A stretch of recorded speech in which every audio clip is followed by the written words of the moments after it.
Sejam todos, todas e todes muito bem-vindos a mais esse nosso podcast, o podcast do nosso tempo, como sempre, trazendo aqui novas informações sobre magia, ocultismo, mistérios da vida e o que a gente também faz no nosso templo, né? Porque, afinal de contas, é tudo muito novo, né? Vocês não sabem o que é. Meu nome é Nino Denani e eu sei o que é observador no experimento da dupla fenda. E não é você. Bom, gente, eu sou a Prace e eu não gosto de signos porque eu sou sagitariana demais para me deixar rotular por signos. E aí, meus doces, como é que vocês estão? Eu sou o Anderson Oliveira, como sempre, eu só estou aqui graças ao sistema de cotas e hoje representando os reptilianos. Boa noite, meu nome é Fábio Costa, não sou goleiro do Vitória e aqui compondo a cota nortista agora, regional, não é? E devo dizer que astrologia, sim, é pseudociência. Boa noite, eu sou o Vinícius e eu tô aqui só porque o Nino precisava de alguém para ser maluco o suficiente para ficar falando de física aqui, então temos eu. Boa noite, meu nome é Rodrigo Deus e com pseudociência não se cria o universo. Caralho! Vai criar o universo. Galera, ó, só para começar a história toda, a gente já citou ele, porque ele está sempre presente no nosso trabalho, sempre está no meio de nós, mas hoje ele está aqui, a gente clamou e temos a presença de Deus aqui, então sempre que a gente fala de Deus é sobre o Rodrigo que a gente está falando, este Rodrigo Deus que aqui se encontra. É que o nosso Deus, ao contrário dos demais, não chega atrasado, ele chega sempre na hora certa. Bom, pessoal, é o seguinte, né? O podcast de hoje a gente vai mudar um pouquinho o esquema, tá? Porque vocês têm acostumado comigo aí na versão de host do negócio, mas eu tô enjoado. Já é o quarto episódio que a gente tá aqui, só eu tô fazendo papel de host, então hoje eu vou passar esse papel pra minha querida, amada, idolatrada, salve, salve esposa, Dona Perciane. Então, amore, a maluquice é sua. Detalhe que ele começou o podcast, ele falou, você vai rostear? Beleza, eu vou rostear. E quem rosteou o início inteiro foi ele. Enfim, eu já ia falar na minha frase, ué, não era eu que ia rostear? Mas é que eu deixei o bagulho aberto, você não falou nada, e eu comecei a falar, ué. Cri, cri, cri. Eu já testei aqui se era o meu áudio com problema. Ai, gente, olha só, às vezes acontece os negócios aqui. A gente tinha combinado tudo direitinho que a Percy ia fazer o host desse papel aqui, por isso que eu dei a bola, né, na mão dela aqui, mas não deu certo. Então vamos primeiro começar com os recadinhos de sempre pra vocês saberem, pra vocês lembrarem, né? Nós somos o podcast do Nosso Templo, é uma iniciativa mística, magística que a gente faz aqui em São Paulo. É um colegiado mágico, tá, que a gente tem aqui. E por conveniências várias, nós abrimos trabalhos públicos, né? Esse trabalho público tem função de, primeiro, treinar os nossos magistas nos seus aprendizados. Então eles vão lá, aprendem, fazem um desenvolvimento, um monte de coisa. São convidados a entrar para a linha de trabalho e eles praticam o que eles aprenderam no desenvolvimento. Lá nos trabalhos, aqui em São Paulo, às quartas-feiras, às 19 horas, na Rua Andaraí 463, Vila Maria, São Paulo. E lá em Belo Horizonte, ainda não temos. Mas em breve teremos, a gente está treinando os magistas, inclusive tem 2 magistas aqui de BH fazendo estágio, e a hashtag Bustamante no podcast não funcionou, ele não aceitou participar, tá com vergonhinha, falou que é muito cedo para dar as caras aqui, tá? De qualquer forma, se vocês quiserem saber de todas as novidades do nosso tempo, quer aprender magia com a gente, ou só quer ser ajudado através da magia, existem 3 formas de você saber o que a gente faz. Primeiro é o site nossotemplo.com.br, lá tem tudo que você vai, inclusive calendário, preço, quando é pago, né, essas coisas todas. E também tem os 2 Instagrams, Instagram Nosso Templo SP do Templo de São Paulo, Nosso Templo BH do Templo de Belo Horizonte, tá? É só você entrar lá, procurar que a gente também tá postando todas as novidades lá. Lembrando que as turmas de desenvolvimento de magia também estão abertas, tanto em São Paulo quanto no BH, para vocês participarem, tá? Aqui em São Paulo a gente faz as aulas no sábado, em BH a gente faz as aulas aos domingos. E a gente sempre, pelo menos por enquanto, sempre vai um de nós aqui de São Paulo para lá para acompanhar os trabalhos, beleza? Nesse sábado a gente vai ter workshop com Rafa Zen sobre magia do caos, lá em BH. E na quarta-feira, tanto em BH quanto em São Paulo, teremos um rito coletivo gratuito presencial de desbloqueio de relacionamentos, se eu não me engano. Mais informações em nossotemplo.com.br, tá? Porque a gente... O que tá acontecendo é o seguinte, gente. A gente tá fazendo tanta coisa ao mesmo tempo que a gente tá começando a se perder nas histórias, né? Então, eu tava crente que eu ia descansar essa semana, mas eu já tô vendo que eu não... Eu queria descansar no final de semana, não vou descansar porque eu vou pra BH. Então, eu queria descansar ao longo da semana, não vou descansar porque tem rito coletivo, tem não sei o quê. Então é assim, né? O Nino morrendo nesse meio do caminho aqui, mas é como a gente fala, né? Com grandes poderes vem grandes responsabilidades. E a gente aceitou tanto essa pica aqui de São Paulo quanto a de BH. Então é nós que heróis, né? De novo, mais informações em nossotemplo.com.br. E o tema de hoje, gente, é pseudociência. Será que o que a gente faz é magia? E magia é pseudociência? É ciência? O que é isso, afinal de contas? E para não me deixar mentir sozinho, já que eu sou um neurocientista pós-graduado, trouxe a vocês aqui para bater papo com a gente outros 2 cientistas, né? Pelo menos um deles é cientista, que é o nosso amigo Fábio, que é formado em física, professor de física. Sim, sou formado em física, pós-graduado em ensino de física e entrando no doutorado em física médica. Não é pouca bosta, é muita bosta e tá lá com a gente no nosso templo. E o outro é um cara que começou física, não sei o quê, porque é física alguma coisa, mas fugiu da faculdade. Mas assim, ainda assim, traz muita coisa pra gente, que é o Vini. Qual que é a sua formação, Vini? Não, então, eu sou um curioso, né? Eu comecei a faculdade de engenharia aeroespacial, aí no 3º ano eu larguei tudo, fui ganhar dinheiro, virei programador. Eu fui pro lado negro da força, fui trabalhar para banco, e daí fui fazendo um monte de faculdade, mas formado mesmo em nada. Ainda não tive paciência para terminar nenhuma faculdade. Virou garoto de programa, então, né? Virei garoto de programa. Mas dentro da programação tem ciência da computação também, que é uma ciência exata na qual eu sou formado, inclusive. Ai, pronto, tem mais um aí que é das ciências da computação. Eu não sabia a sua formação, Deus. Inteligente, a gente pega quem? Deus? Eu ainda falei pra gente fazer um debate aqui, né? Ciências versus fé. Deixar o Deus defender. Ele é o pai Como das assim, a duas. formação de Deus? Deus não Pois foi é, formado, ele sempre existiu, ele é. Deus não tem formação porque Deus formou tudo, né? De qualquer forma, gente, o meu amigo Fábio, você quer explicar pra galera o que é pseudociência em primeiro lugar? Bom, para entender o que é pseudociência, a gente tem que entender o que é ciência, né? Porque a pseudociência nada mais é do que uma falsa ciência. Então, se eu defino a ciência como sendo um conjunto de métodos para explicar algo, então pronto, tem a minha definição. Qualquer coisa que vai utilizar a ciência para forçar uma credibilidade é o que a gente chama de pseudociência. Então, como eu falei no começo, não é a astrologia, eu falei brincando, tá? Então, depois eu vou entrar num ponto aí onde a questão então, você falou brincando, então a astrologia é ciência? Depende. Acontece que nós não entendemos o que é astrologia, porque, na verdade, já entrando nesse ponto, né? O que hoje nós temos como astrologia, na verdade, é estudo de horóscopo. E ele utilizou um nome que tem, na verdade, um peso, que é a astrologia. A astrologia, ela nasceu há muito tempo atrás, não é? Ela nasceu e ela influenciou muito na sociedade, como, por exemplo, vamos misturar um pouquinho as coisas. A roda do ano, que a Wicca utiliza, isso daí a gente pode utilizar como um sistema que gerencia a agricultura, por exemplo. Então, a gente tem uma aplicação tecnológica de algo que foi feito. É só um sistema de referência. Então, eu posso utilizar esses métodos, eu posso questionar esses métodos, eu posso inverter. Como assim inverter alguma coisa? Por exemplo, eu pego uma cobra, do veneno da cobra, eu faço o soro antiofídico. Mas eu posso fazer do soro antiofídico o veneno? Se eu puder, eu estou questionando aquilo, eu tô gerando ciência. Agora, por exemplo, se eu disser que comer carne da axila, eu tenho como provar isso daí? Eu tenho como criar um método investigativo?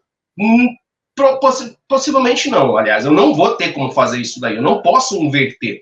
Então, a pseudociência ela nada mais é do que uma ciência falsa.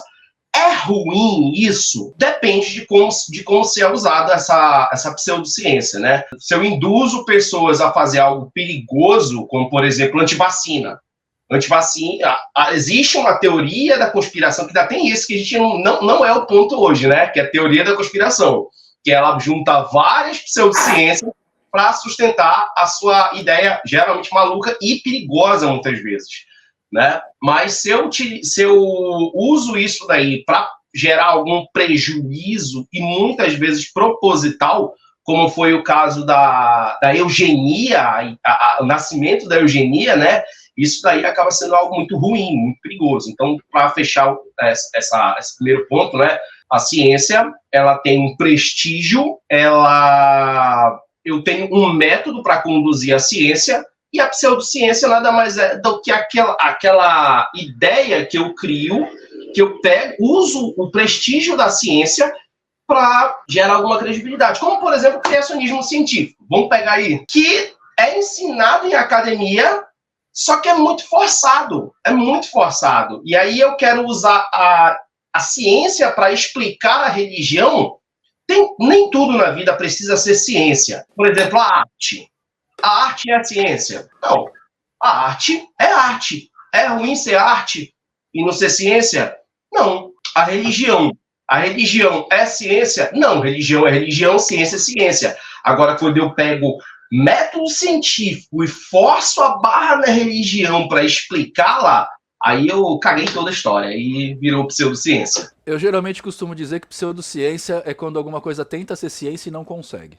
Tá bom. Né? Mas só pra vocês entenderem, gente, o que ele tá falando tem um negócio muito legal, tá? Hoje em dia na internet a gente meio que sabe de... As pessoas acham que sabem de tudo, mas sabem de um monte de coisa de forma muito superficial, tá? O que o Fábio falou de a arte não é ciência e nem só a ciência serve, tá certo. A ciência é uma das formas de construção de conhecimento humano, beleza? Que, na verdade, a ciência é uma forma de explicar o funcionamento do universo, por assim dizer, beleza? Existem outras formas de propor conhecimento, como, por exemplo, a filosofia, as artes, todas elas, música, artes plásticas, teatro, quadrinho, né, essas coisas todas. Existe a filosofia, que também é uma cadeira de proposição de conhecimento. Existem várias outras formas de você construir conhecimento, tá? Quando a gente usa essas formas para explicar o universo, aí cai dentro do colo da ciência e a ciência vai começar a tentar bolar métodos para ver se aquilo é real ou não é real, beleza? Então, assim, a ciência ela não cria teorias. Por exemplo, assim, a ciência descobriu a teoria da gravitação, tá? Não é que antes não existia gravidade. A gravidade existia, a gente percebeu que existia, e a gente foi tentar entender como é que funcionava, e aí todas aquelas equações apareceram e elas estão sendo remodeladas. Não negam o primeiro conhecimento, elas só remodelam, avançam, colocam mais coisas em cima, beleza? Antes da gente continuar, eu acho interessante a gente falar sobre o termo aqui. Eu já vi vocês falando sobre isso algumas vezes, você falando sobre isso, Nino, algumas vezes, e a galera fala muito, mas isso é só uma teoria. Então, vamos desambiguar aqui para quem está vendo e por acaso não tenha isso claro na cabeça, de tipo, uma teoria científica tá só no campo das ideias, como as pessoas normalmente falam, não, isso em teoria é isso. Dá para alguém explicar para a gente o que é a teoria na ciência? Eu prefiro entregar a mão do professor. Essa aí eu entrego na mão do professor. Existe teoria, existe corolários, existe postulados, existem várias coisas, né? Isso são definições acadêmicas. Mas não é porque existe um nome teoria de que ainda está em estudo. Por exemplo, teoria da relatividade. É até interessante falar isso, né? Porque quando Einstein publicou o artigo lá em 1905, nem era esse nome. Esse nome apareceu no meio do caminho. Deram. Mas não foi ele que deu. O nome do artigo era Sobre a Eletrodinâmica dos Corpos em Movimento. E lá em 1915 ela foi expandida, né? E aí tem um ponto interessante sobre a questão do fazer ciência a partir da concepção einsteiniana. Einstein ele gerou um negócio disruptivo que foi a proposta de experimentos imaginários. Como assim? Ele falava sobre as ondas gravitacionais, né? Eu lembro que quando eu fazia faculdade, isso daí em 2008, eu li em um livro sobre ondas gravitacionais. E no discurso de Einstein, ele dizia que demoraria, ele explica tudinho, matematicamente e tal, funciona, matemática funciona, mas ele diz, não temos tecnologia para isso. A humanidade vai demorar 100 anos para produzir um aparelho que seja capaz de medir, e quando medir, vai dar tanto. Ponto. Isso ele falou em 1915. Em 2015, julho de 2015, um laboratório, LIGO, nos Estados Unidos, lançou aí que eles mediram a primeira vez ondas gravitacionais. Hoje em dia a gente mede a rodo ondas gravitacionais, mas olha só essa nova proposição de um experimento, não é? Onde as evidências eram puramente matemática, mas era uma matemática tão arrojada que não tinha como dar errado. Só que a gente não tinha construído a tecnologia para isso. A mesma coisa do estudo de Tesla. Tem muita coisa que a gente não conseguiu ainda produzir tecnologia. A própria ideia do Wi-Fi, que depois foi montada por Reid Lamar, não é? Então, tem muita coisa que está escrito, que é teoria, mas já há comprovação matemática, já há uma simulação computacional para isso daí acontecer. A própria ideia do bóson de Higgs, isso daí é década de 60. Quando é que a gente conseguiu, pela primeira vez, detectar um bóson de Higgs? Não tem 10 anos isso daí. Aliás, tem 10 anos isso daí. Ou seja, o nome teoria não é algo pejorativo. É, na verdade, uma definição acadêmica para a coisa, não é? Teoria da evolução. Eu tenho evidências. Então, como é que algo que não funciona? Isso é papo de crente. Ainda assim, mesmo o próprio Einstein, com toda essa criatividade, com todas as descobertas, por diversas vezes duvidou dele mesmo e das equações matemáticas. Você é um cientista. O próprio buraco negro, que os cálculos não batiam, claramente tinha alguma interferência, ele não sabia explicar o que era, e alegou que acreditava que os cálculos estavam incorretos, pois alguma coisa não... E só foi ser provado buraco negro quase 100 anos depois. Ainda assim, a ciência, dentro do seu campo de atuação, muitas das vezes é posta em xeque para alegar qualquer coisa. E o seu Zé, que estudou até a 4ª série do primeiro grau, garante por A mais B que vai comprovar alguma coisa da cabeça dele. A única coisa que tem que ficar... Peraí, só uma coisa. A única coisa que tem que ficar clara aqui... Quer dizer, várias coisas tem que ficar claras, mas uma coisa importante para vocês saberem é que, assim, as palavras têm diversos significados, dependendo do contexto ela muda, né? Então, o que a gente está falando de teoria é dentro da academia. Ou seja, quando você pega os estudantes dentro da academia, dentro da universidade, né, produzindo seus estudos, essas coisas todas, a palavra teoria, ela ganha o significado de uma coisa que já passou por tantos testes de falseabilidade suficientes para que seja um reflexo muito próximo da verdade, beleza? Que é diferente de quando você usa a palavra teoria num contexto de boteco, ou num contexto de conversa de família, né? Aí a palavra teoria ganha o significado de no campo das ideias, beleza? Então, em teoria, Paula vai casar comigo. Agora, se eu falar em teoria dentro da ciência, a gente vai ter que colocar em comprovação, a vontade da Paula, não sei o que lá, e quando a gente fala assim, não, realmente há evidências o suficiente para corroborarem a ideia de que a Paula vai casar com o Nino. Aí vira uma teoria científica, beleza? E isso é normal, gente. Vocês fazem isso de mudar o contexto da palavra o tempo inteiro, principalmente brasileiro que adora ficar dando apelido e inventando coisa para as coisas, né? A gente fala de berinjela, todo mundo já pensa num pênis. Então, tipo... no contexto da feira, berinjela é uma leguminosa. No contexto do boteco, berinjela pode ser outra coisa, né? No contexto de um chefe de cozinha, talvez berinjela seja um grupo proteico, um grupo de aminoácidos, sei lá que porra. Mas enfim, a gente precisa entender esse tipo de concepção, beleza? Agora eu queria que vocês falassem um pouquinho pra gente aí, pessoal. Agora vamos deixar os outros falarem. O que é magia?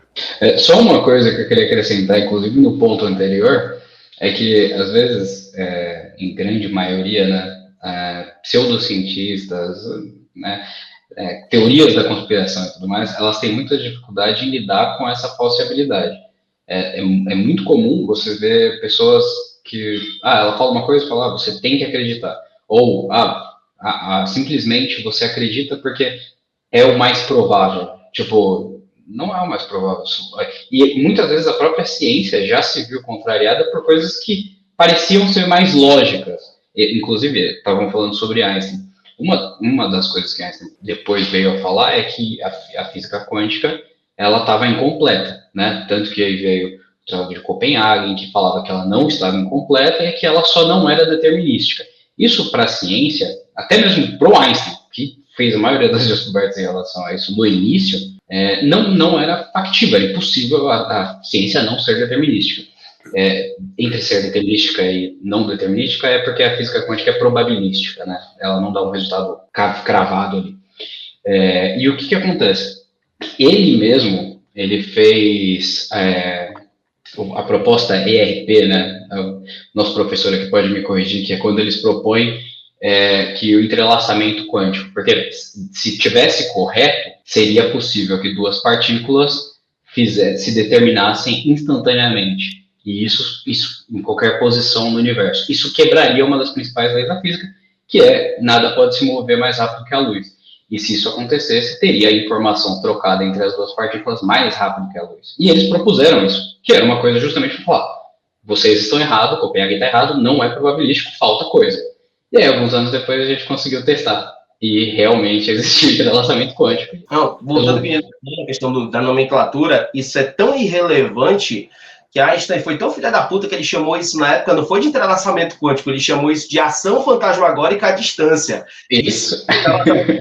Fomos nós que demos esse nome já, e inclusive aqui perto, né, no Rio de Janeiro, a maior pesquisadora do mundo, ela é daqui, né, que é a Gabriela Barreto. Então, assim, você vai olhar isso, a ciência, ela está disposta a ser, não só está disposta, como é uma coisa primordial. Qualquer cientista que se preze, ele vai falsear a própria teoria. É uma das primeiras coisas que você vai fazer. E tem o famoso peer review. Se você tem um amigo, se você tem outro cientista que te considera minimamente, tem respeito por você, ele vai te falsear, ele vai tentar te falsear. Se ele for ler a sua teoria, se ele for ler alguma coisa, uma das coisas que é até de bom grado é você falsear o que a outra pessoa está falando. Tentar fazer testes, olhar, ler o paper dele e falar, pô, isso aqui você errou, isso aqui você errou, isso aqui você errou. A gente está tendo até um caso relativamente famosinho lá fora, que é do Terrence Howard, que é um cara que é um ator que gerou um monte de loucura lá. Que tem esse Terrence Howard, que é um ator lá estadunidense, e aí ele pegou algumas postulações lá, assim, ele pegou um entendimento limitado em alguns aspectos, tanto de matemática quanto de física, e ele começou a postular uma coisa em cima da outra. E ele gerou toda uma teoria maluca lá, que muita gente acha que ele é o novo gênio. Só que aí que tá. Um dos problemas que ele mesmo enfrentou foi que ele mandou para alguns cientistas e eles fizeram um peer review sério sobre ele. Né? O Neil deGrasse tem até uma explicação dele sobre isso. Que ele falou, pô, gosto do seu entusiasmo, gosto desse questionamento, dessa vontade de alterar, de tentar descobrir coisas novas, mas assim, falta nesse ponto, você está errado. Mas e ao invés de enxergar isso como algo respeitoso, ele enxergou como um desrespeito. E é uma coisa que é comum você ver fora da academia. Dentro da academia, é enxergado isso como uma demonstração de, pô, eu respeito você. Se eu avalio o seu paper, se eu dispus de um tempo para falar, é porque eu te respeito. E principalmente pseudociência ou teorias da conspiração, você vê muito que as pessoas correm disso, odeiam ser falseadas e odeiam até mesmo pensar muito sobre o que ela fala, né? Mas era só esse adendo um pouquinho. Só pra clarear, gente, a gente tá usando muito esse termo falsear, falseabilidade. Falsear é um termo que foi criado, ou pelo menos foi popularizado pelo Karl Popper, que é um dos caras que desenvolveram o método científico, tá? Falseabilidade quer dizer que uma teoria só pode ser considerada científica quando ela é falseável, ou seja, quando a gente consegue provar que essa teoria é falsa. Por exemplo, teoria da evolução das espécies, né? De Wallace e Marx lá. Wallace e Marx, ó. Olha aí eu já colocando o socialismo no meio do caminho. Do Darwin, Wallace e Darwin, né? A teoria da evolução, ela pode ser falseada. Como? Achando algum animal, alguma espécie, alguma planta, alguma coisa que não sigam o sentido de evolução que é proposto pela própria teoria. Então, por exemplo, se você acha a porra de um beija-flor que tem aquele biquinho que não é grande e todas as flores em volta dele tem o o copo da flor grande, você vai falar, então, peraí, então ele desenvolveu esse negócio a partir do rabo dele, ou seja, a teoria falhou. Mas pelo contrário, né, quando a gente coloca uma teoria científica à luz do microscópio, o que a gente faz é conseguir prever comportamentos futuros, como o Fábio falou do Einstein, prevendo que o teste dele seria comprovado daqui a tantos anos e que daria certo, né? Várias teorias, por exemplo, a evolução das espécies mesmo, ela tinha um caráter muito subjetivo, no sentido de ver proximidade da composição biológica do bicho, e hoje em dia a gente consegue comprovar essa familiaridade dos animais a partir de teste genético, né? Então a gente sabe que nós humanos somos parentes dos macacos lato sensu, né? Na verdade é uma espécie de primata. Nós somos parentes por quê? Porque os DNAs comprovam isso, além de toda a conformação do próprio corpo, enfim. Tem um monte de coisa aí. Então, falseabilidade é a capacidade da teoria poder ser negada. E é por isso que Deus nunca será científico, porque não há formas da gente falsear Deus, né? Porque é aquela história do dragão da garagem, não sei se vocês já viram isso, mas é aquilo lá. Eu falo pra vocês que tem um dragão na minha... Eu geralmente uso essa parábola do dragão na garagem com uma máquina do tempo, uma máquina de todas as respostas, né? Então as pessoas me perguntam, como que você sabe que não tem Deus? Aí eu falo, porque tem uma máquina invisível na minha sala que ela emitia um relatório invisível falando que Deus não existe. Ah, mas como é que você sabe que essa máquina... Tá lá. Mas eu consigo pegar a máquina? Não, ela não tem peso. Eu consigo ver o calor da máquina num óculos de visão de calor? Não, porque ela não emite radiação. Ah, eu consigo sentir o cheiro dessa máquina? Não, porque ela não tem cheiro. Então ela se torna incapaz de ser falseada. Logo, ela não é científica, né? O dragão seria a mesma coisa, tá? Então só para vocês colocarem isso na cabecinha de vocês pra gente seguir pra nossa próxima parte. Então a gente vai falar só de ciência, como é natural da gente que é mago, tá? Mas para vocês compreenderem a gente, vamos falar o que é magia. Eu vou pedir, já que a gente vai fazer um contraponto bonito, vou pedir que Deus fale pra gente. Deus, o que é magia, Deus? Bora lá, então. Inclusive, esse ponto, eu vou me esforçar para não voltar para o tópico de ciência, tá? Mas eu queria comentar algo aqui, que uma das coisas que diferencia bastante aqui a pseudociência é justamente essa questão da falsabilidade, porque a pseudociência ela é muito refém do viés de confirmação, né? Então as pessoas elas querem validar que aquilo é verdade, então elas se baseiam normalmente nas próprias opiniões, no viés de confirmação delas ou de um grupo muito específico ali para poder validar isso, né? E tem mais duas características, Deus. Questão dopaminérgica e também viés cognitivo, mas a gente fala disso depois em algum outro momento. Perfeito, perfeito. E aí, quando a gente vai para o campo teórico, dentro da ciência, a gente vê que tudo começa com questionamento, e não é à toa que a filosofia é apelidada por muitos de mãe de todas as ciências, porque a gente vai na filosofia, começa a questionar as coisas, e a partir daí vai para o campo científico. E por que eu estou falando da filosofia aqui? Porque eu vejo uma correlação bastante interessante com a magia, né? Eu vejo a magia como a busca mesmo pelo conhecimento ali, essa formação de conhecimento que nós temos, só que diferente da filosofia, talvez, que pode se restringir ali a alguns campos, enfim, das ciências, a magia ela envolve também aquilo que a gente chama de oculto, quer dizer, aquilo que a gente ainda está buscando e que eventualmente ainda não foi bem mapeado, mas a gente ainda assim testa, faz ali algumas experimentações para poder validar esses conhecimentos, só que com uma postura mais científica, no sentido de se expor ali a essa questão da falsabilidade, essa questão de repente, a gente estar errado, de repente, o que a gente percebeu que estava funcionando deixar de funcionar em algum momento. E a gente percebe que ao longo da história isso evoluiu dessa forma também, né? Então, a magia, ela lá nos primórdios era muito correlacionada até a algumas religiões, inclusive, e com o tempo isso foi ficando cada vez mais distinto, né? E aí a gente tem várias correntes psicústicas, por exemplo, que, enfim, nem envolve nada ali de entidades ou sobrenatural, e a gente vê que a coisa toda está acontecendo mais na mente mesmo. E uma coisa importante, gente, não é porque a gente dá um passo além, né, como o Deus falou agora, que a gente nega o que já foi descoberto. Pelo contrário, beleza? A gente usa... magia, grosso modo, na prática, é você tentar pegar o conhecimento humano já desenvolvido e andar. Dar um passo além. É por isso que é ocultismo. Porque você pega o que a humanidade já conhece e vai para onde ela ainda não conhece. Você dá um passo além do que a gente chama de limite da ignorância da humanidade, tá? A gente dá um passo além e propõe coisas novas. Se você pegar os grandes nomes da magia, vamos pegar, sei lá, o Tritêmios, né? Você pega o Tritêmios, primeiro, o cara era polímata, era versado em várias ciências, né? Ele era formado em várias ciências, mas ele tentou criar alguns métodos de contato com Deus, com Adonai, a partir da ciência. Ele criou os métodos esteganográficos, que a gente chama, que são métodos matemáticos de tentar compreender esse contato com as divindades para propor a nós um contato com a divindade. Por quê? Porque ele é medieval, né? Então lá a Igreja Católica que estava mandando em tudo, então naturalmente a pessoa vai para as ciências, mas ainda acredita em Deus. A gente não tinha tantas evidências como a gente tem hoje em dia, tá? O próprio Crowley, ele viajou aí o mundo inteiro, né, buscando as verdadeiras religiões, as verdadeiras festas, não sei o que lá, e no final da vida dele ele tava mais pro lado da, não, tá, demônio é coisa da nossa cabeça. Né? Então, uma coisa importante da gente levar em conta é que, para você ser um bom mago, você tem que ter um bom conhecimento do ser humano, do universo, né?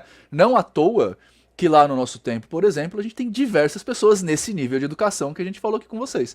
Né? Eu pós-graduado em neuropsicologia, tem aqui um cara que está fazendo doc de física, tem outro aqui que fez 500 faculdades, tem Deus aí também que é das ciências da computação, tem o Andy que também é engenheiro... Pós-graduado em telecomunicações, engenheiro... Pós-graduado. Então não é à toa... Também. Isso, não é à toa que para você...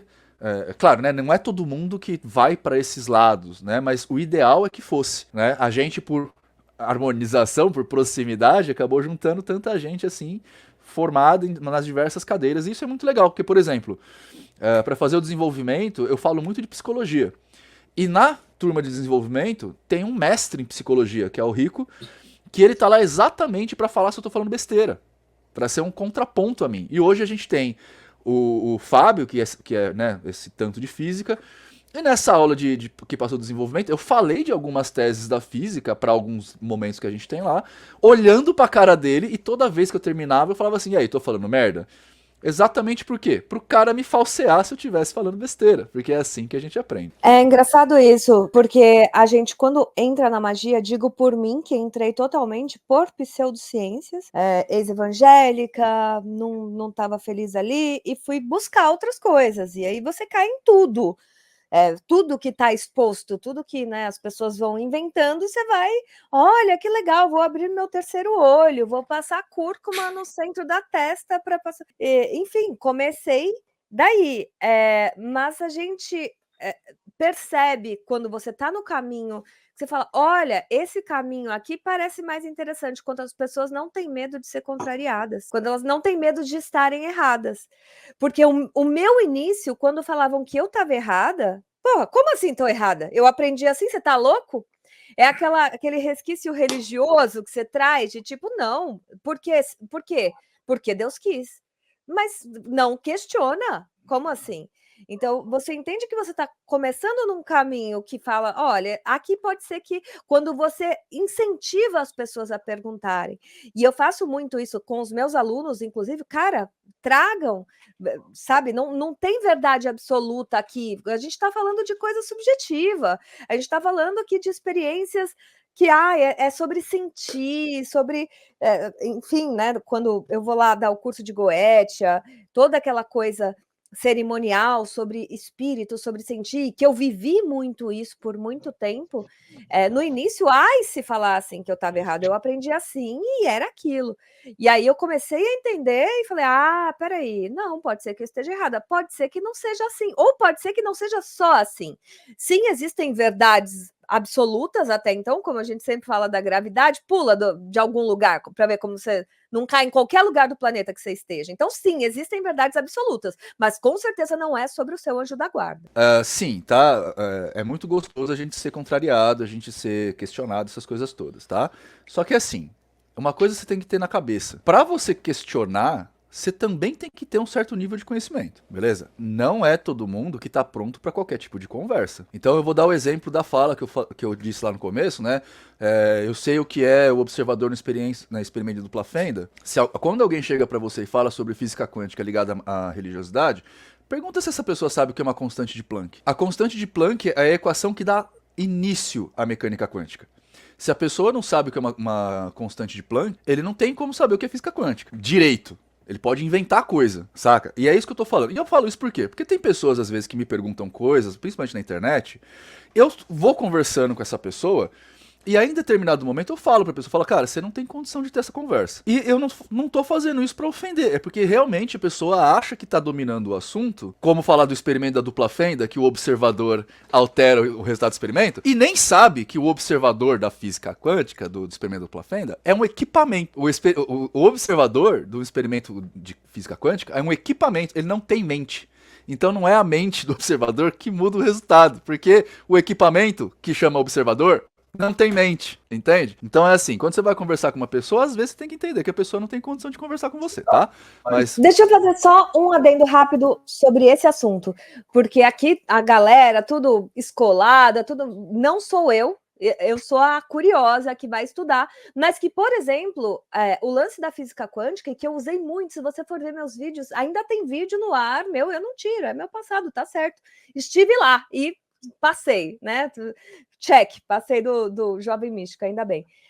Mas pode ser que tenha uma coisa que você realmente não compreenda, que é o lance da física quântica. Eu entendi que eu não compreendia. E eu falei, tá tudo bem, eu não preciso, não é minha área. E isso não explica espiritualidade. Então eu entendi isso. Física quântica não explica espiritualidade. E para mim, tá bom, a não ser que eu queira realmente entender sobre física quântica, que não é o caso, eu só entendi isso. Eu não vou usar a palavra física quântica. Quando eu quiser falar de espiritualidade, eu vou falar de sensações, vou falar de fé, vou falar do que for, mas eu não vou usar a palavra. Por quê? Porque eu não faço ideia do que seja, só que eu sei o que não é. Física quântica não tem a ver com espiritualidade.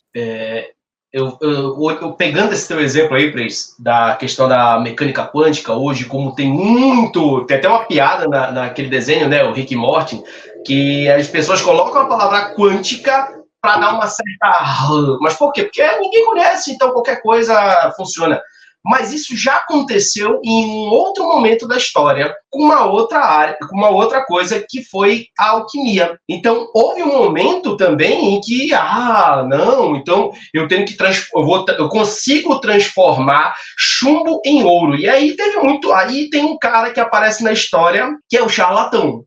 Então ele aparece e começa a enganar uma galera com dinheiro, e aí olha o que ele pega esse conhecimento, cria uma coxa de retalho, cria uma narrativa para ganhar dinheiro. Então, para aquele cara que está sendo enganado, na verdade, aparentemente está dando certo. A mesma coisa acontece com o horóscopo, né? Que aparentemente tá batendo tudo. Mas faz o seguinte, quer dizer que a posição dos astros determina o comportamento da pessoa.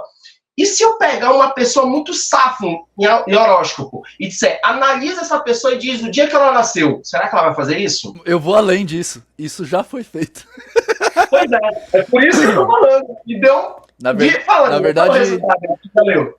Não, na verdade aconteceu um duplo cego, é mais ou menos isso, tá? Eu posso até pesquisar, depois quando vocês começarem a falar, eu pesquiso e trago aqui a referência para vocês. Mas foi feito um duplo cego, onde os cientistas convidaram alguns astrólogos experientes para fazer perguntas que facilitariam a eles denominar o signo das pessoas que estão respondendo. Então, os astrólogos lá desenvolveram as perguntas. Aí os cientistas pegaram essas perguntas e passaram para acho que 40, 60 alunos da universidade, e eles responderam sem saber para que era.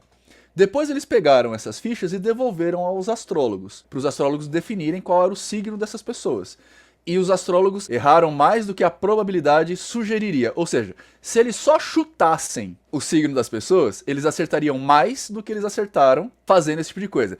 Essa pesquisa foi usada num tribunal, se eu não me engano. Estavam tentando provar, por conta de um astrólogo que foi processado, um tribunal da França, se eu não me engano. Eu posso estar confundindo aqui as pegadas, mas eu vou procurar essa pesquisa e mando pra vocês. Mas foi usada num tribunal para tentar inocentar o astrólogo e não conseguiram. Chegaram a essa conclusão de que, na verdade, a astrologia ela erra mais do que acerta, né? Mais uma coisa interessante, pessoas.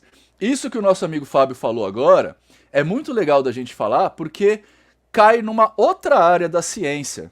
Essa questão que ele disse de as pessoas parecem, né? As pessoas sentem que estão ali acertando as coisas. Quem está ouvindo sente que está passando pelas coisas, mas na verdade isso é um viés cognitivo. E agora vocês entram na minha área, na área das neuropsicologias. E agora eu vou falar que nem um desgraçado. Segura. A gente é composto de um monte de vieses. Esses vieses da psicologia, da neurociência, na verdade, né, da neurologia, são formas que o seu cérebro se adaptou ao longo das evoluções para funcionar com mais capacidade, por assim dizer, tá?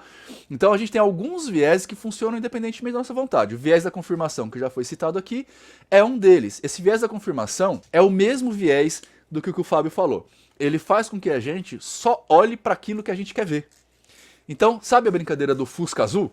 Todo mundo já brincou de Fusca Azul, né? No norte também é Fusca Azul, Fábio? Não sei, fala aí, que de repente... Aqui como é em que São Paulo é assim. Quando você vê um Fusca Azul, você dá um soco em alguém. Ah, sim.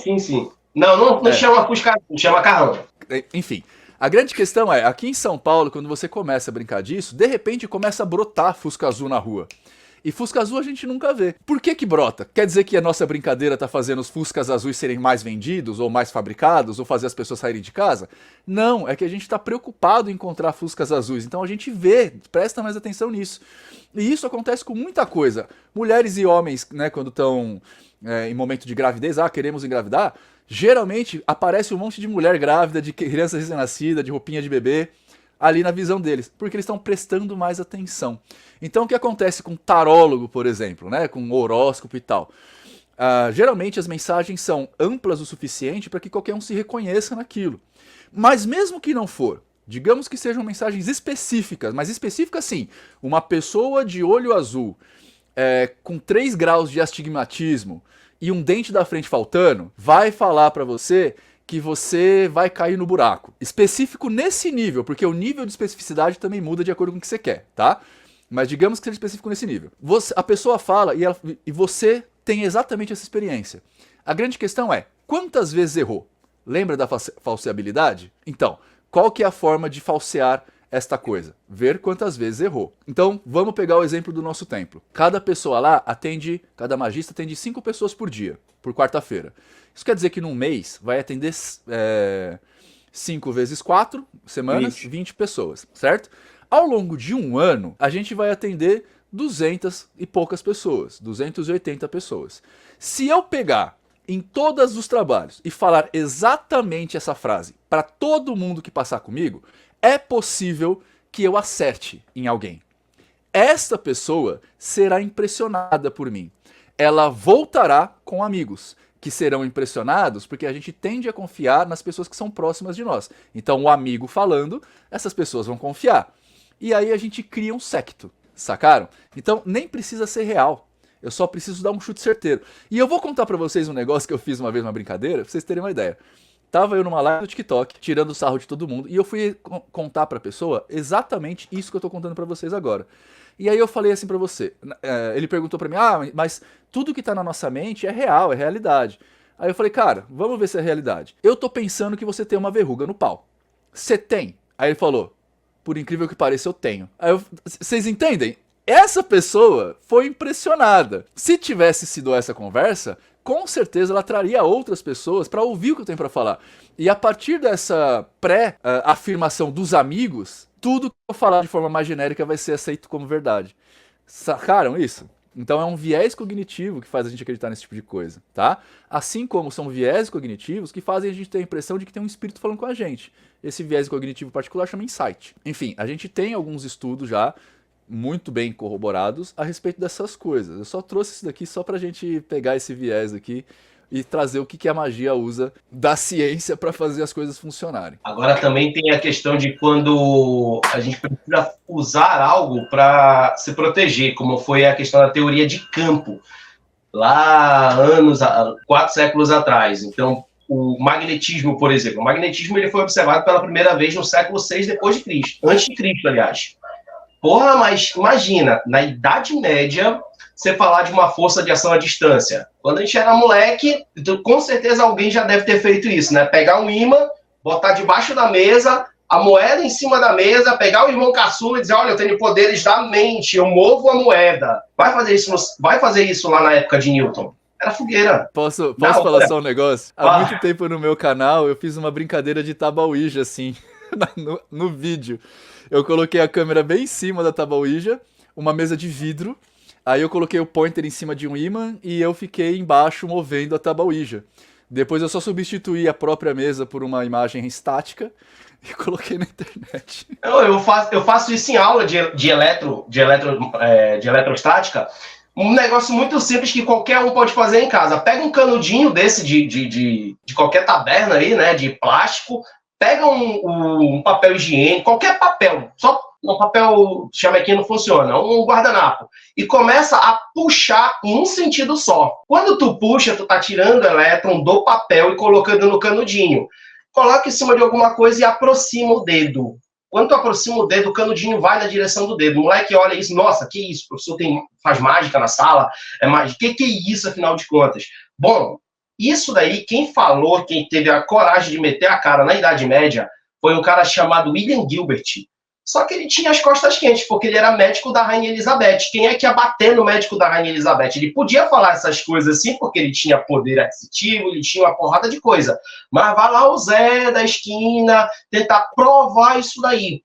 Foi aí que Newton veio com a ideia da teoria de campos, não é? Onde você, inclusive eu tenho uma postagem que eu fiz sobre a questão do campo, que é o quê? Uma região ao redor de algo que justifique a interação. Então a gravidade é o primeiro campo e que matematicamente foi descrito. Um século depois, o Coulomb pega a ideia do Newton e transforma isso para eletricidade. 2 séculos depois, vem o Maxwell e pega tudo e junta e cria a teoria do eletromagnetismo. Mas tudo é força de ação à distância. Essas influências, cara, olhar isso daí não, isso é bruxaria. A gente criar a ideia de campo para tornar científico e ninguém passar por isso que a bruxaria passou, né? Falando em Idade Média, bruxaria e vamos pôr gente na fogueira, porque, né, as pessoas gostam de fazer isso. Uma certa galera aí gosta. Eu quero convocar o meu amigo ex-pastor aqui para falar, ex-pastor, a gente consegue colocar a religião com ciência? Como é que a gente consegue fazer isso? Cara, é muito engraçado que o pessoal usa muito energia, que é meu campo de atuação, por exemplo, para justificar muita coisa. Principalmente tem gente na internet que vende alinhamento de Hertz e nem sabe quem é Hertz, o que é Hertz. Hertz foi um físico alemão que criou transmissor e receptor de ondas de rádio. E Hertz, tinham 2 físicos chamados com esse sobrenome. Sim, mas então é isso, você coloca os dois um pertinho do outro e você alinha os Hertz. O Heinrich Hertz é quem dá o nome para a unidade de medida. Por exemplo, o coração humano, a eletricidade pode causar dano sério ou até fatal, evoluir a óbito, porque a gente usa corrente alternada que oscila entre 50 e 60 Hz, que é a onda de medida da senoidal. O coração humano, ele bate na mesma frequência, de 50 a 60 Hz. Isso significa que se você tomar um choque, teu coração pode desfibrilar, porque você vai ter um descarga elétrica ali, teu coração começa a trepidar ao invés de bater, você morre por problema cardíaco. E as pessoas aí dizem que conseguem alinhar os teus Hertz. E eu fico pensando, gente, a pessoa nem sabe sequer o que é Hertz. E o pior ainda, tem gente que compra essa ideia, que é os mesmos que vende a magia quântica ou sei lá o que quântico, porque dá um nome bonito, que realmente existe. Você dá um Google lá e pesquisar o que é Hertz, você vai ver que é uma unidade de medida relacionada à eletricidade. Tá, mas o que é isso? Para que serve? Aí são outros 500. Então acho que às vezes falta um pouquinho também do interlocutor, necessidade de, não, vou pesquisar. Porque quando eu coloco o quântico fica bonito, mas poucas pessoas dizem que o quântico é a menor parte da matéria, por isso leva esse nome. Quando se trata de física, é o micro do todo. E não, como eles dizem aí, a água quântica, não sei o que quântico, e tudo virou quântico. É água ionizada. Eu tava até procurando aqui agora, é água ionizada que o pessoal vê. E aí você vai vendo esse tipo de coisa, e tem algumas situações, e principalmente internet, que hoje é uma terra de ninguém, às vezes as pessoas me mandam coisas relacionadas a isso. Porque a pessoa estava sendo tratada porque ela estava com energia negativa. Mas, gente, energia não tem negativo. Você tem fase neutro. E ninguém cria energia. Do nada, nada se cria. Toda a energia que você vê pelo planeta é transformada. Mecânica em elétrica, ou calor em elétrico, ou elétrico em calor, sempre se transforma, nada se cria. Mas tem gente que jura que vai conseguir criar uma energia boa em você, positiva, ou qualquer outra coisa, não sei como, não sei de onde, mas tem quem caia, tem quem compra essas ideias. Mas dá para negativar alguém, pô, pega lá, faz um eletrostático ali, ó, vai ver, ela vai ficar prontinha para ficar soltando elétron. Eu acho que o principal de você tentar juntar religião e ciência e dizer que dá para... não, porque eu venho de muito hate, principalmente de religioso, depois que eu deixei de ser evangélica, comecei a falar sobre as minhas experiências com magia. Eu acho que a principal coisa que difere, você não precisa nem entender muito, não precisa nem estar super entendendo o que está acontecendo nesse podcast aqui, porque hoje o nível está muito alto aqui, mas você nem precisa disso, você só precisa entender duas coisas. A fé tem certeza, a religião tem certeza, a ciência não. Então, não tem como. Se você colocar a ciência na religião, você vai deixar de ser religioso. Ou você vai deixar de ir pela ciência. Não tem. Não existe não difunde, uma possibilidade, né? As duas coisas não se falam, é impossível. Porque uma coisa que tem certeza de tudo, e quando não tem certeza de nada, ela te responde. Porque Deus quis, eu nem sei o que o Rodrigo Deus tem a ver com a história, mas se ele quis, está querido pelo jeito. Não, mas eu queria até comentar, na verdade... Desse mês, e falando dessa questão de certeza, né? E aí foi muito falado, por causa do centenário de César Latte, né? Que existe um erro de tradução de certeza, incerteza e determinação e indeterminação. Então, por exemplo, o que a gente chama hoje na literatura de incerteza, na verdade, é uma indeterminação. Não quer dizer que a gente nunca vai chegar àquilo ali. Pode ser, mas dentro do que a gente sabe, nós não determinamos aquilo ali, não botamos um ponto final. Justamente. Então, eu gosto muito de ler artigo científico, essas coisas, e muito artigo científico, depois de publicado e tudo mais, é refutado. E tá tudo certo, porque nada é uma certeza absoluta. E, inclusive, como foi dito antes, o papel dos pares é validar ou invalidar isso. Mas parece que isso não tem serventia nenhuma quando se trata de religião. Porque aí... Vou falar um negócio que o Nino vai ficar... ele nem sabe, uma vez que ele detonou parte da minha dissertação, ele não sabe disso. Mas eu usei o Paul MacLean, quando eu falei de neuro na minha, eu achei que tava abafando, né? O Nino, Paul MacLean é velhão. Chupa essa!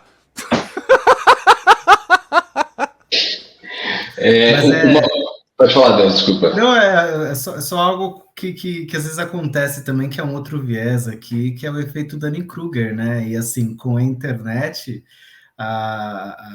o acesso à informação tá aí, né? E as pessoas esbarram em qualquer coisinha, lê aí 3 linhas sobre um determinado assunto e se acha expert sobre esse assunto, e normalmente mistura justamente a questão da fé com a ciência, né? E passa a acreditar, torna uma questão ali como se fosse um dogma que sustenta a própria crença e sai divulgando isso. E daí que a gente vê essas correlações bizarras com física quântica, com neurociência, relacionando isso a experiências religiosas, né? Só para vocês Palavras de Deus.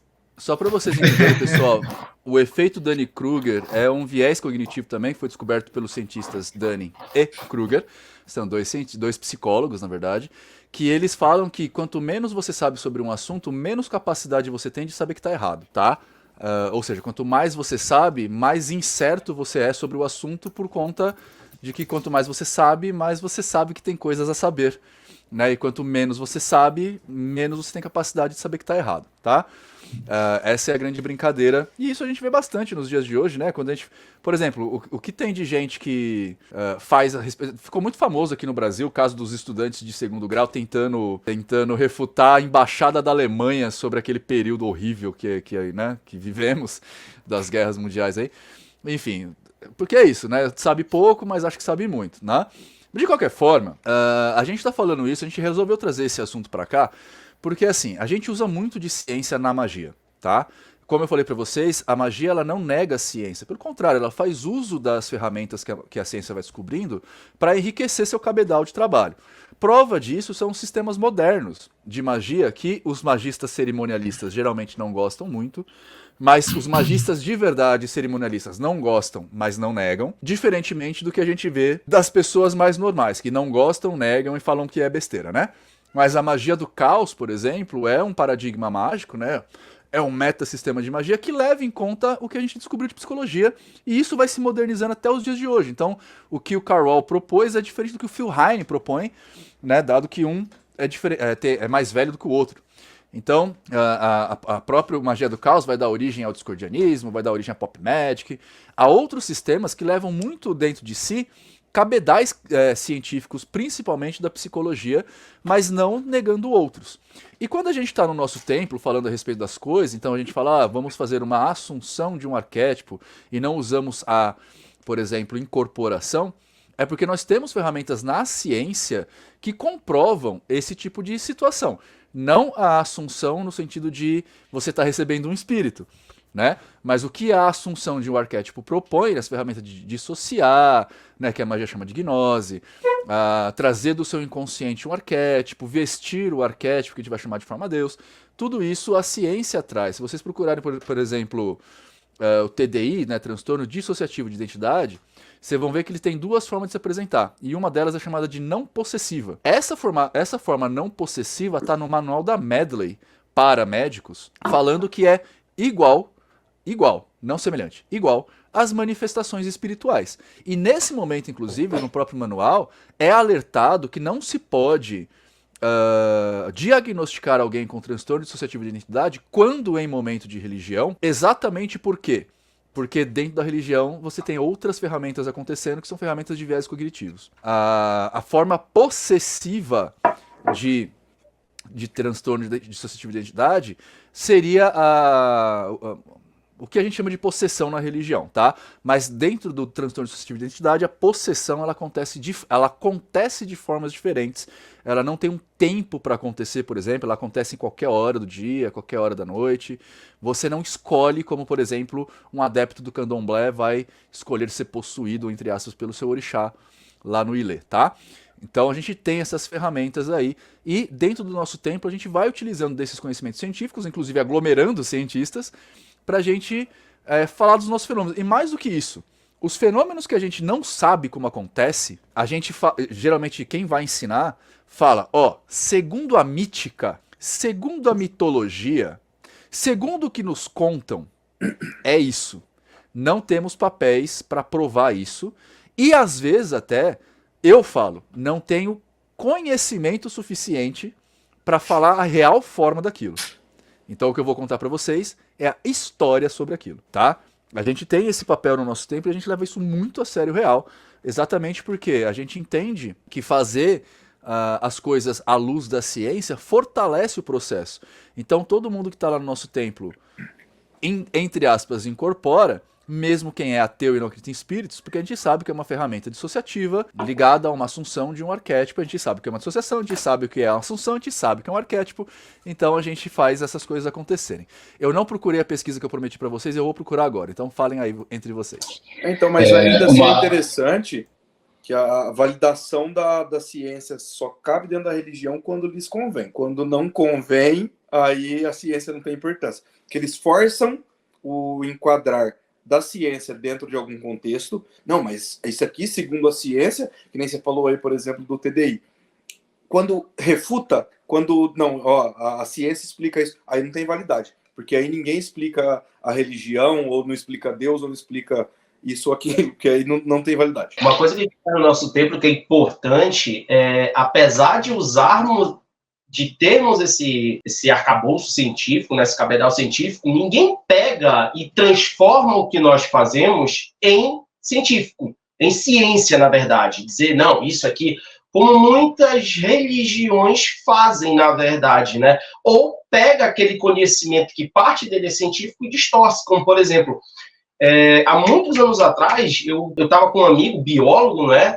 E, cara, convidaram a gente para ministrar uma palestra numa igreja e, literalmente, o cara teve que pegar tudo que ele sabe sobre evolução e rasgar, tocar fogo, porque não era aceito isso. E aí quem estava lá dirigindo dizia o homem não veio do macaco. Mas Darwin também não disse que o homem veio do macaco. Darwin disse que o homem e a porra do macaco tem um ancestral comum. Não é que um veio do outro, senão um e o outro já estavam extintos. Então, há um ancestral comum e dali evoluiu homem e evoluiu macaco. Então, pega esse conhecimento, às vezes, e transforma, e isso vai passando.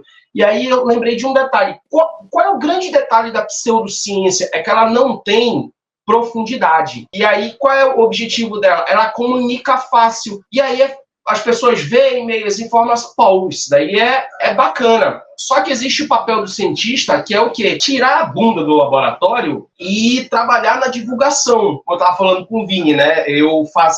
Quando eu morava no Pará, né? Eu fazia parte de um grupo, aqui em São Paulo eu estou igual um ninja, por enquanto, não me revelei, mas eu faço parte de um grupo chamado Pint of Science, que ele nasceu em Londres, e ele tem o objetivo de divulgar a ciência no boteco, em bares. Então, todo ano, no mês de abril, ele acontece em vários bares. Aqui em São Paulo, cara, é o lugar que mais tem, se não me engano, e é um grupo da USP que faz isso daí. Né? Tem, ao longo do ano, várias iniciativas onde eles pegam esse conhecimento, mas é muito limitado ainda à física. Já lá em Belém, não. Bacana que lá em Belém era um grupo muito pesado dentro da psicologia. E eu lembrei aqui, Nino, não sei se tu já tiveste acesso a um estudo que tinha na década de... Não lembro se faz século isso daí, sobre os dilatadores retais, que eram usados para cura de ansiedade. Joga aí no... Sim! Assim como os dildos, né, os como é que chama isso de verdade? Vibradores. Os primeiros dildos foram criados para curar histeria. Exatamente. Tem um filme, né, Histeria, que fala sobre isso daí. Porque a histeria, literalmente, histeria vem de histeris, que quer dizer útero seco. Então, geralmente, o pessoal recomendava às meninas o dildo, né, pra elas se masturbarem e umedecer o útero. Enfim. Quem não assistiu o filme, acho que deve ter no Netflix, na Histeria, põe lá que houve um momento naquele grupo de pessoas em que havia o ginecologista, ele contratou um estagiário, só que eles já estavam tendo tendinite de tanta mulher que eles tinham que atender. Então eles pensaram, não tem um dispositivo que possa fazer o nosso papel, e foi justamente aí quando foi a questão da invenção do vibrador. Deixa eu só dar o estudo para vocês, gente. Eu acabei de achar, eu vou colocar no link também, no link do YouTube, eu não sei se eu consigo colocar no link do Spotify, mas eu acho que dá, tá? O estudo chama... Double Blind Test of Astrology, é do Carlson S. Tá? Ele foi feito em 1983, então desde 83 a gente já sabe que a astrologia não funciona. Está publicado na Berkeley Lab, você pode achar no eScholarship, Scholarship, dentro dos estudos de Berkeley, né, da Universidade de Berkeley. Beleza? Então eu vou deixar o link para vocês aqui no YouTube e vou tentar deixar no Spotify também. Eu acho que dá para deixar, enfim. Aí vocês veem. Que necessariamente tem que ser safado, né? Vamos seguir pro... Cara, o próximo tópico, a gente já deu 1 hora de podcast, mas é importante a gente falar do próximo tópico. São os exemplos de práticas baseadas em ciência que a gente tem lá no nosso templo, né? Então, assim, o mais clássico que eu acho que a gente faz é exatamente o desenvolvimento de assunção arquetípica, né? Que a gente chamava de desenvolvimento mediúnico, pra galera reconhecer, aí a gente parou de chamar de desenvolvimento mediúnico, começamos a chamar de desenvolvimento de assunção arquetípica, porque agora todo mundo parece que já tomou contato com esse termo, né? isso daí é baseado em alguns estudos que a gente fez, e que a gente, no sentido de cientistas, né, de sociedade científica, a respeito da mediunidade. Por exemplo, a gente tem um estudo, vou tentar achar ele também, que uma pesquisadora brasileira está fazendo a respeito da mediunidade de psicografia em particular, para tentar propor algum tipo de cura esquizofrenia, né? Então ela está tentando achar algum tipo de relação neural, mediunidade de psicografia, para tentar entender também processos de esquizofrenia, tá? Esse estudo em particular, ela conta pra gente quais são as áreas que são irrigadas quando o médico está, quando o testando ali, né, está em mediunidade. E a gente já sabe que são as mesmas áreas que são irrigadas quando a gente faz uma atividade que a gente já domina. Então, por exemplo, quando a gente dirige um carro, a gente já tem prática, dirige o carro, é a mesma área do cérebro que é irrigada quando a gente psicografa. E por isso, inclusive, que muitas vezes a gente tem a impressão de que quem tá dirigindo, a gente chega no trabalho e não sabe como a gente chegou até lá, parece que é outra pessoa que tá dirigindo. A mesma coisa quando a gente toca um instrumento, a mesma coisa quando a gente faz uma ação repetitiva, inclusive escrever, que a gente tem muita prática, né? Então, esse é um dos estudos que a gente tem para falar sobre mediunidade, e a partir desse sistema de conhecimento de aonde, que parte do cérebro está sendo irrigado, a gente consegue propor experimentos de dissociação, que também é uma coisa que a ciência já sabe muito bem, que é uma sobrecarga do cérebro de informações, né? Usando certos gatilhos que as religiões em particular usam bastante. Por exemplo, música, cenografia, né? Imagem que você vê, toque, né? De tato, fala, o tom da voz, todos esses mecanismos, todos esses gatilhos são usados para a gente estressar o cérebro, e nesse estresse a gente dissocia, que é aquele estado de bobolhando que a gente tem quando a gente está, por exemplo, no banco do carona ou no ônibus e a gente fica olhando para fora, a gente fica meio bobolhando. Isso é dissociar exatamente por exaustão cerebral, tá?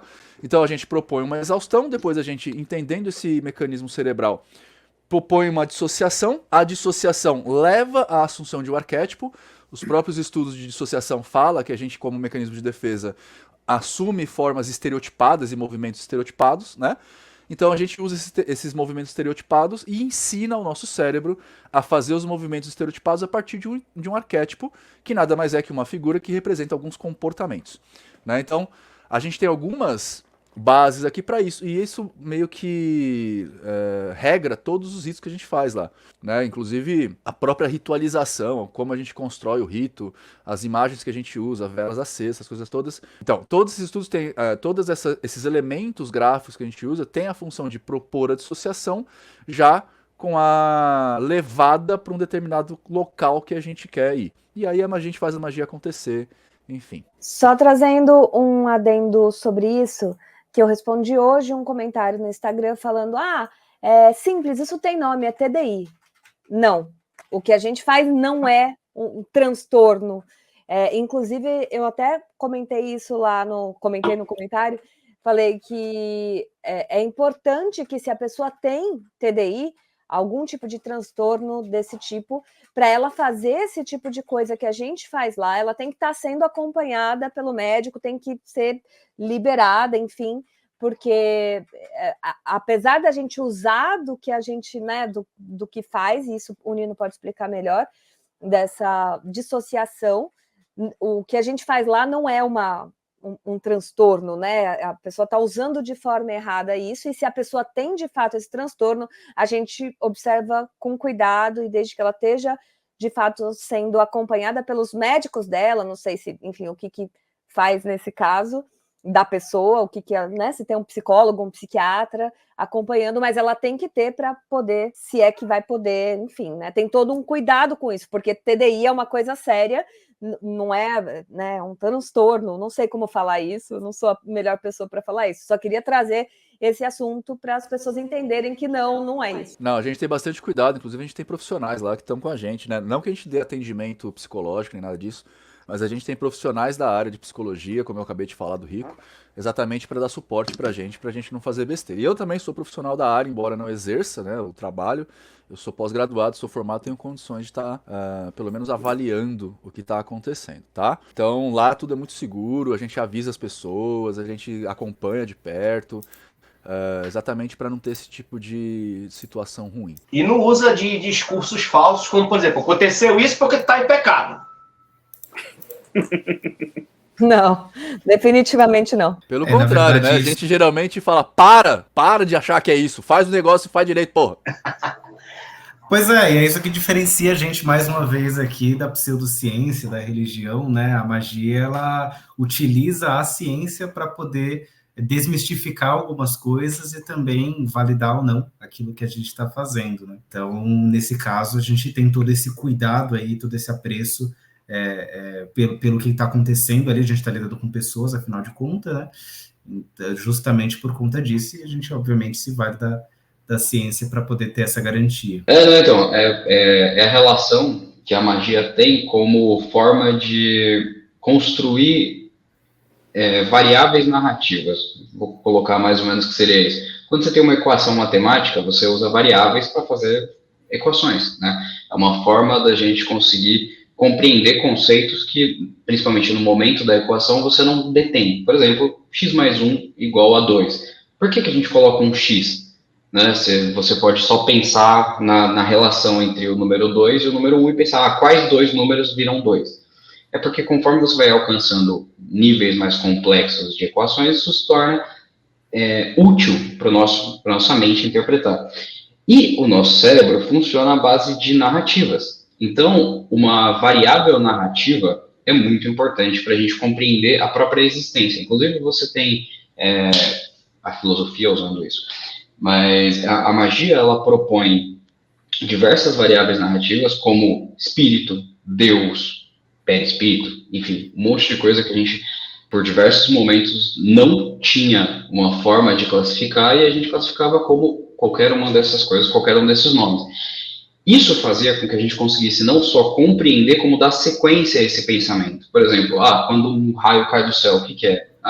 Não sei, aí alguém dá um nome. Isso aí é Deus. Começa a colocar dentro de uma história. E dentro de construir essa história, nosso cérebro começa a conseguir entender melhor isso. E aí você começa a pensar além do fato de que Deus lançou um raio. Além do fato do raio ter caído, você começa a observar o que o raio gera. Ou, por exemplo, o que faz com que caia um raio. E aí as pessoas começam pode ser idolatrar isso, falar que a gente tem que construir templos cada vez maiores para poder ter raios. Enfim. Mas você percebe que a gente começa a avançar, simplesmente uma luz no céu que assusta, para a gente, como que a gente usa essa luz no céu que assusta? Estou usando o raio porque é um exemplo bem divino, né? Mas você pode usar outras coisas. A forma como a gente começou a compreender o mundo está muito ligada a isso. A gente tinha fenômenos que a gente não fazia ideia nem como classificar. Hoje em dia é até difícil pensar dessa forma, né? Pensar que há alguns anos atrás a gente não fazia ideia de como fazer fogo, como funciona 90% do que tinha ao nosso redor.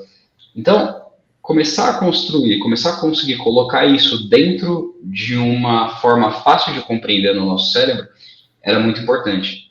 O problema é que as pessoas começaram a focar demais no símbolo. Ao invés das pessoas tentarem resolver a equação, elas começaram a focar no formato do X, qual o ângulo que cada um dos lados do X tem para tentar achar a resposta. E, consequentemente, né, a gente tem religiões inteiras focadas nisso, né? Práticas inteiras focadas em entender o ângulo do X para achar a resposta da equação.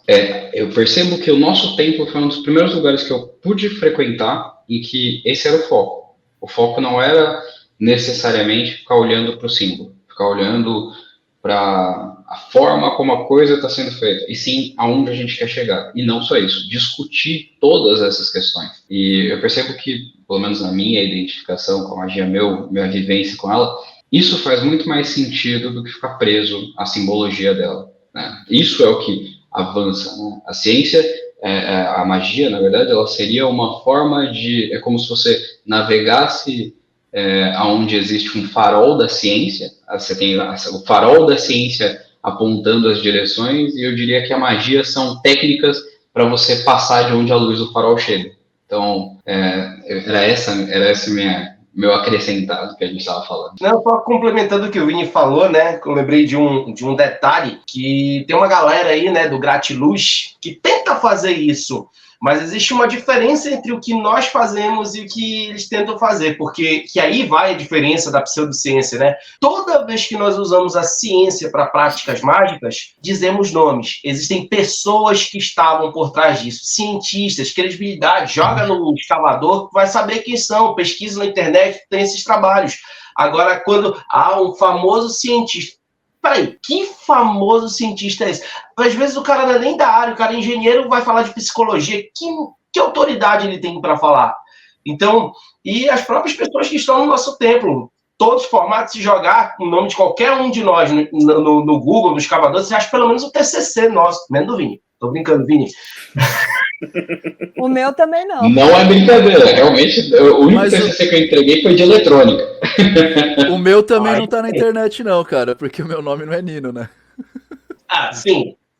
Então, mas assim, eu costumo dizer que a grande culpa da ufologia aos moldes 2024, terra plana e astrologia é dos próprios cientistas. A divulgação científica costuma ser de cientista para cientista. E alguns hoje em dia teve a grande sacada, tipo o Sérgio Sacani, por exemplo, de que a ciência para falar com o público geral tem que ser simplificada. Porque se eu chegar aqui, começar a falar de fórmula matemática cabulosa, falar de usar termos técnicos e tal, ninguém se interessa. Aí chega o cara da astrologia, que garante que vai deixar a sua energia positiva e negativa, alinhar teus hertz. Você não sabe o que é, porque eu que sei, não sei explicar, não falo com esse público.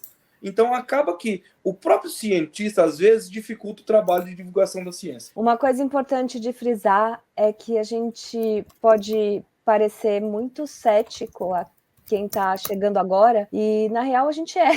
Não.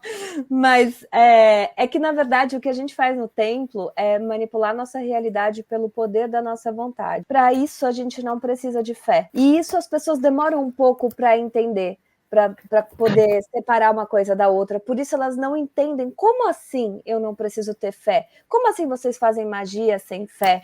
Então, o que você acredita ou o que você gosta de acreditar continua preservado ali, pelo menos enquanto você quiser. Isso não é tocado, ele fica ali. Então, a gente consegue ter pessoas de todos os lados. A gente consegue ter umbandistas, ateus, cristãos, manipulando a realidade para melhorar as nossas vidas, as próprias vidas e as vidas dos outros, aprendendo cada vez mais. E a fé está ali. Então, a pessoa continua indo no terreiro, continua indo na igreja, continua sendo ateu. Uma coisa não interfere na outra. O que a gente faz no nosso templo, ela é paralela a qualquer coisa de religião. Não se aplica. A religião fica de um lado e o que o nosso templo faz é de outro. Então, se você chegar lá e você orar para o Espírito Santo, sentir, não, é o Espírito, não, ou então, é o meu caboclo, ou, enfim, não ter divindade nenhuma, tá tudo certo, ainda vai funcionar, a gente vai fazer nosso trabalho, você vai sentir que funcionou e você vai voltar. Até porque se a gente depender da fé do outro para nossa magia funcionar, a gente tá fazendo magia errada, né? Aí não é magia. É isso, pessoas. Amore, como é que o pessoal chega no nosso templo, hein? Me diz aí. Você pode encontrar mais sobre o nosso templo em nossotemplo.com.br. A gente tem uma newsletter semanal. Se você é de São Paulo ou de BH, tem as newsletters direcionadas para esses lugares. Mas se você não é e quer saber mais sobre magia, também se inscreve nessas newsletters. Nessa newsletter dentro do site, que você coloca lá de onde você é.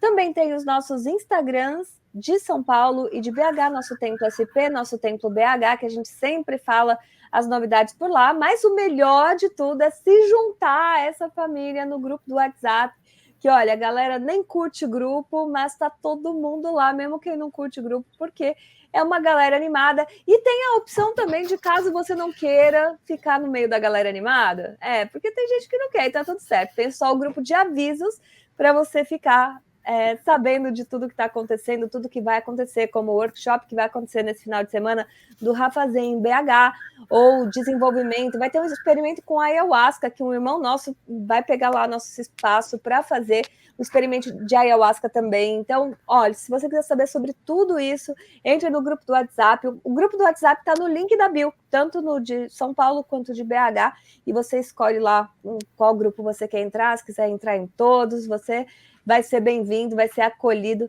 na nossa família para estar com a gente. É isso? Da nossa família, nosso templo. É isso. Eu acho que é isso. Alguém quer dar um recado aí, gente, antes da gente encerrar e passar as redes sociais de todo mundo? A bênção divina. Não, só pra quem pode dar bênção é Deus, cara. Galera, queria agradecer a presença de todo mundo que está aqui. Vamos dar um rolê aqui pela tela para todo mundo falar os seus arrobas, como é que te encontra, quem é você e o que você faz aí para o pessoal te achar. Eu sou a Prace, você me acha, eu ia falar me arranja, não, você me acha como @magiacompracy, P-R-A-C-Y. Eu sou o Nino Denani. E você me acha como Nino Denani, cara. Coloca no Google Nino Denani que vai aparecer em algum lugar. Eu sou o Anderson Oliveira. No Instagram você me encontra com @místico.acol. Cara que conversa com a Alexa. Só procurar lá. Eu sou Fábio Costa, não faço cosplay do Andy e no Instagram você me acha com o @profabio1. Eu sou o Vinícius. Você pode até me achar, mas eu não sou relevante em nenhuma rede social. Mas se vocês quiserem procurar lá, é @marroco, M4H0K0. Em uma época eu fui top PVP do Demon Souls, mas isso é irrelevante. Mas é isso. Bom, meu nome é Rodrigo Deus, você pode me achar no seu íntimo, no coração, lá no seu lugar secreto.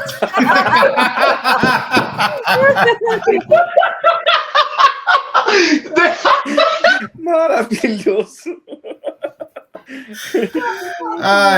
Eu ainda não tenho muitos conteúdos produzidos. Na verdade, não tenho conteúdo nenhum, tá? Produzido na internet, mas eu pretendo ter em breve, se quiser já se adiantar. @o Rodrigo Deus, você consegue me achar em algumas redes já. Galera, muito obrigada. A gente encerra por hoje, então, com essa maravilhosa fala de Deus que está nos corações de todos E Deus nós. está no seu coração. E a gente vê, teoricamente, e não é a teoria científica, é teoricamente no campo das ideias mesmo, toda segunda-feira, com muito esforço, inclusive de Nino Denani, que termina o podcast e sai correndo para editar. E a gente se vê, teoricamente, a semana que vem. Beijo para vocês. Tchau.